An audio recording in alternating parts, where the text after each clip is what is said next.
guys, welcome back to my channel. So today I'm going to be making some bourbon sweet potato cinnamon rolls. I posted a photo of these on around Thanksgiving of this year, and a lot of people really liked them and wanted to know the recipe, so I figured I would film it for you all. And I kind of have a craving for them as well, so perfect timing, right? So I don't want to waste any time, so let's just get right into it. Okay. So first things first, we're gonna start by baking our sweet potatoes. You want the flesh to be nice and sweet and caramelized and soft. So I've already washed and rinsed 2 sweet potatoes. They're like medium size. I don't know if that's considered a large potato, about the size of my head. I prepped my 2 sweet potatoes. I cut off a little small sliver on the ends, and that just helps them stand so they're not rolling around in the oven. Also took some fork marks just to give some little holes for the sugars to be released as it's baking. And I placed that on a parchment lined baking sheet, and I'm gonna put it into a 430-degree oven for about 35 to 45 minutes. I generally end up doing about 45 minutes. Check it after about 30 just to see what it feels like, if it needs to bake any more. But 45 is probably the longest you're gonna need to bake it. Okay, so these sweet potatoes have come out of the oven. I just opened them up just to let some of the steam out. So the sweet potatoes have cooled down a little bit. They're still a little bit warm, which is fine because you're going to add some vegan butter to this mix and you want it to melt down. Next, I'm going to add some, if I can get that, okay, brown sugar, cinnamon, ground ginger, and some ground allspice, as well as a pinch of salt. I'm gonna add that straight into the sweet potato. I'm going to take a little teaspoon or just like a capful of vanilla extract. Then I'm gonna add 2 teaspoons of plant-based milk. I'm using the Silk protein milk. It's almond, cashew, and like pea protein. Probably the only plant-based milk I found that's super creamy, other than maybe certain types of oat milks, but this is my favorite. And now to add the fun part. Bourbon. Whiskey. it's whiskey, but whiskey, bourbon whiskey, whatever you want. I'm using the Uncle Nearest brand. So good. You can definitely use a less expensive brand of whiskey, but this one's really good. It's also all I have. So I'm gonna add a shot of that. 2 shots of vodka. Then you just wanna mix all of that together. You can taste the filling and see if you need to add any more of the spices. Do keep in mind that when we're actually rolling it out, after spreading this out, we're gonna put a cinnamon sugar mixture on top anyway, so it doesn't need to be super sweet. Also, don't mind if you can taste the whiskey. As it cooks, it will cook the actual alcohol out and just leave the flavors of the whiskey. And if you don't drink or don't have any liquor in your house, you can of course leave it out. It's still gonna be really good either way. It just adds a little bit more flavor, a little bit of fun, you know? And try getting the sweet potato mixture as smooth as possible. It's okay if you have some small chunks, but you don't want any giant pieces. It'll just help it spread a lot more easily when you're, after you've rolled out the dough. So next we're gonna prepare the dough. I'm not a baker, so I definitely had to look up a couple of recipes, but we're gonna go ahead and add our 3rd cup of flour. I just wanted to show how I level off flour because baking's a lot more exact than cooking. That's what I usually do. Get this out of the way. So I'll usually pick up the flour and it'll be you can see it's a little overflowing. You just want to take a knife or the back of a spoon and just drag it across the top so that you get a nice level cup of flour. All right, we're gonna go ahead and add that to a sifter. Oh, surprise. I've already added 1 cup of all-purpose and 1 cup of cake flour. So we're gonna add our last cup of all-purpose flour and sift the flour. The dough also calls for a little bit of salt. It's about a 1/4 teaspoon of salt. So I just kind of do a little sprinkle. I'm going to put the flour to the side while we prepare our wet mixture, which I've already kind of prepared. The wet mixture is going to be a cup of plant-based milk and 3 tablespoons of vegan butter. You're gonna wanna melt this together on a kind of low heat. You never want it to come to a complete boil. And once that little thin skin kind of forms on top of your milk, that's when you know it's at the right temperature. I believe that's called scalding the milk. Then you want it to cool down a little bit, but you're gonna add your yeast and your sugar and let that sit for about 10 minutes or until the yeast gets a little foamy, and then add it to your dry mix. I have transferred the milk and butter mixture to another container. I had this bowl sitting in the freezer for a few minutes just to speed up the cooling process. So I'm gonna check the temperature of the milk now. It's probably been about a little less than 10 minutes since I turned the heat off. So it's at 127 degrees, so it's definitely not ready. The reason you want your milk to be at the right temperature is because if it's too hot, you'll actually cook the yeast and your dough won't rise and you'll have sad cinnamon rolls. So you want to add the yeast when it's at about 110 degrees. So the mixture is now at about 111 degrees, so we can go ahead and add the yeast. You want to add the yeast on top of the liquid instead of mixing it through. So let me move that. I'm just going to sprinkle it on top. And you want to let that sit for about 10 minutes or until it becomes a little bit foamy to activate the yeast, and then we'll add some sugar on top, and that will continue to feed the yeast. The yeast has activated just a little bit. The texture of it changed a lot. Before it was just milk with little pellets sitting on top of it, and now it has this almost sort of weird, thick, wavy texture. I'm just gonna add some sugar on top. This will further feed the yeast and will help when we're trying to rise our dough, or when we're waiting for the dough to rise. Now that the sugar has sat for a little bit on top of the yeast and it's further activated, we're gonna go ahead and add our wet mixture to our flour. You can create a little well in the center and just pour that directly in. You just want to go ahead and start mixing it. And at some point it's going to be kind of a thick dough. So it's going to be sort of like that, where there's not any obvious liquid still in there. At this point, this is when I like to, well, take off my rings, but I like to kind of mix from hand, and then I'll transfer it onto my countertop with a little bit of flour and continue to knead it until it's a full solidified dough. So I'm just going to squeeze and press down a little bit just to get the dough more fully incorporated. This is going to be kind of tough to do with one hand, but I'm basically taking an end and pressing it down, taking some of the flour on top and pressing it down.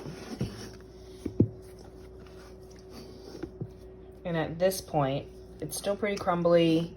There's obviously lots of flour and loose dough mixture still in the bowl, but I'm going to transfer this part onto the counter. That way I can have a little bit more room to fully mix it. So I'm going to take a little bit of flour, just a tiny little, maybe 2 pinches of flour. You don't want to add too much flour because that'll make the dough really dry. And I'm just going to take that little mixture. Now that I have this dough, I'm gonna basically gather all of the flour and loose ends around it and just start kneading it together. It's basically scooping, don't have the best angle for this, but you're basically scooping up some, if this is the dough ball, you're scooping up the flour and then just pressing it into it. Now that most of the dough is incorporated, to smooth it out and to make sure you get any of like the sticky bits off, you want to, sorry, I'm trying to get off some of this excess dough.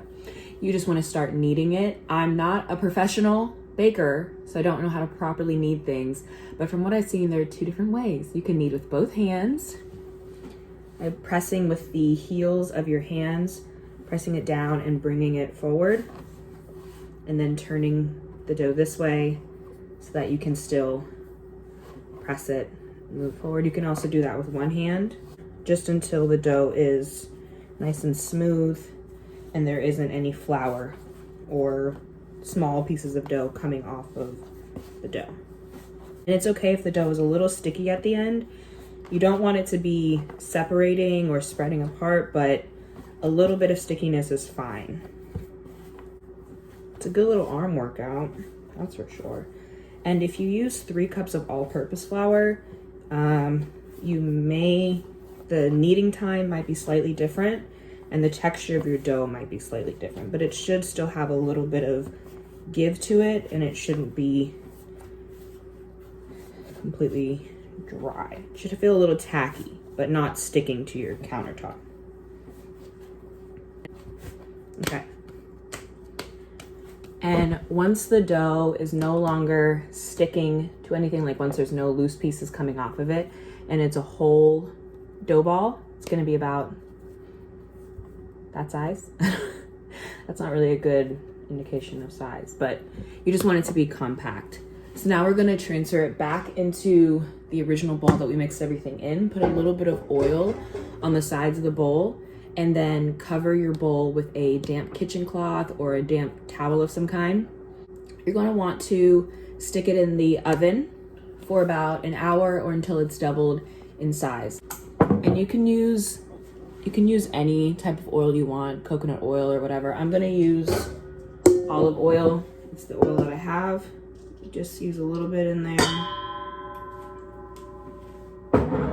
I promise it will not make your cinnamon rolls taste like olive oil because no one wants that. Oh, and my mom got this little bowl. It says, "Bless this kitchen." Such a mom bowl, isn't it? And you just want to roll your oil around because as it grows, you don't want it to stick to any of the sides of the bowl. So I'm just going to take the bowl, cover it with a damp cloth, and pop it in the oven.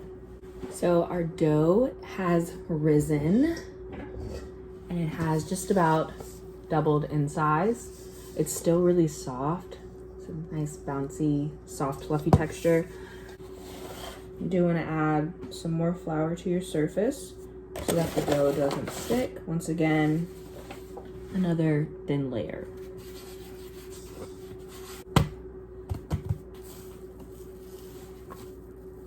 I'm gonna quick knead just to get it into a good shape. And I like to start by shaping it like the rectangle you want it to be. And I'm going to lightly flour my rolling pin. If you don't have a rolling pin, you can also use a wine bottle or any elongated bottle you might have. They all work the same. So I start by pressing the dough down just to get it into the basic shape that I want it to be in, which is just a rectangle. Then you just start rolling it out. And you want it to be pretty thin, maybe about 1/4 of an inch thick. You don't want it to be super thick because it'll make it easier to roll the thinner the dough is. So now that I have my dough all rolled out, I'm going to take some melted butter. Where am I rolling? Some melted butter. And you just want to pretty much paint the entire surface of the dough with melted butter. You want the entire thing to be covered. Now we've added the butter, I'm gonna take our sweet potato mixture, and I just take little plops of it onto the dough, and I'll spread them out afterwards. This is just to make sure that it's evenly distributed. Now that I've got them situated on the dough, I'm just gonna spread them out. I like to spread them out pretty much from corner to corner, edge to edge, just to make sure that every single roll, even the end pieces, have a decent amount of filling in them. Now that the sweet potato mixture has been spread out, we're gonna add our brown sugar and cinnamon mixture.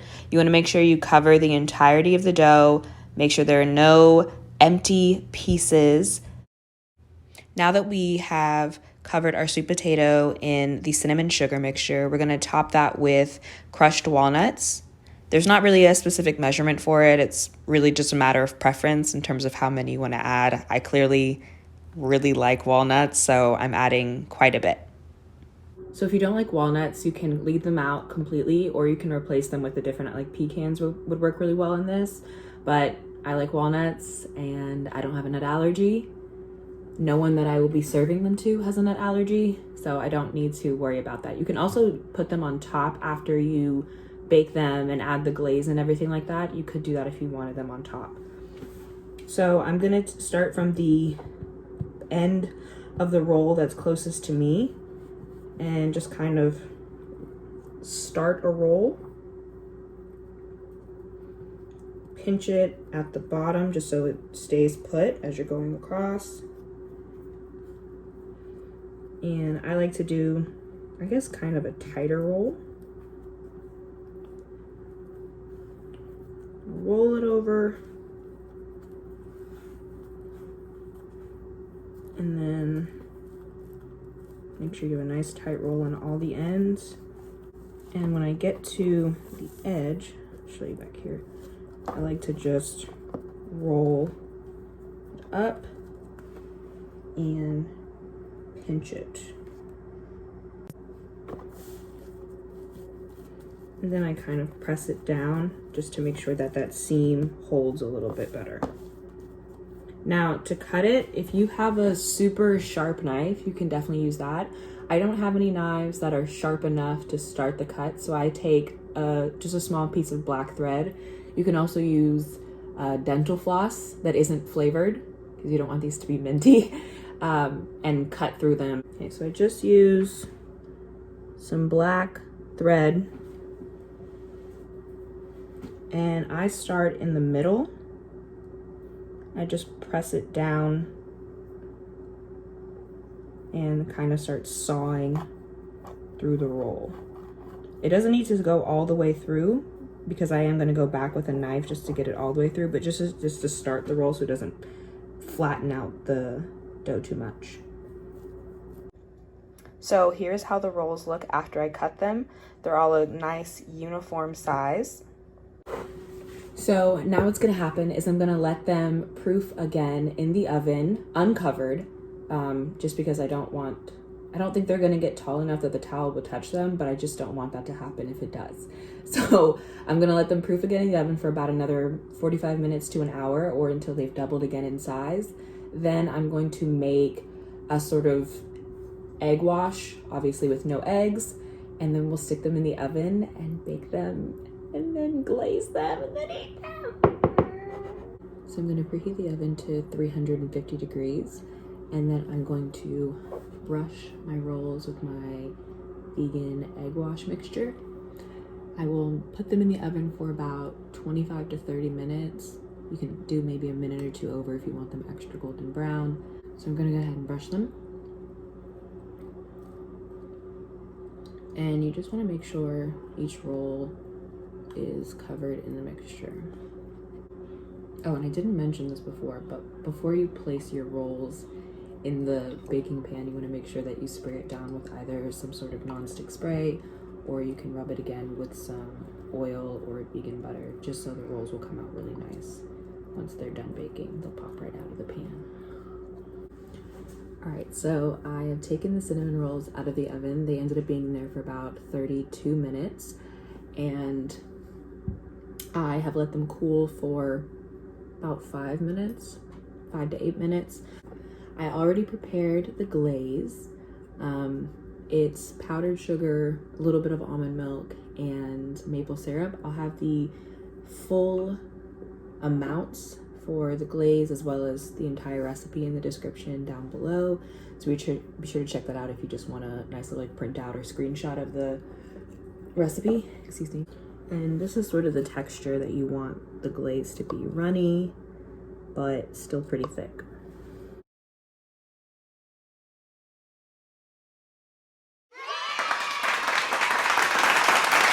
So this made 12. These will probably be gone in the next 2 days. It's not just me eating them. It's me, my parents, probably some other family. But I will definitely be enjoying these bad boys. And I hope you guys give this recipe a try. Like I said, I will have everything linked in the description below. Thank you guys so much for watching. I'll see you in the next video. Be sure to let me know what other recipes you want to see. I'll try and get back up on, being consistent on this channel, but feels good to have filmed. So I'll see you guys later. Bye.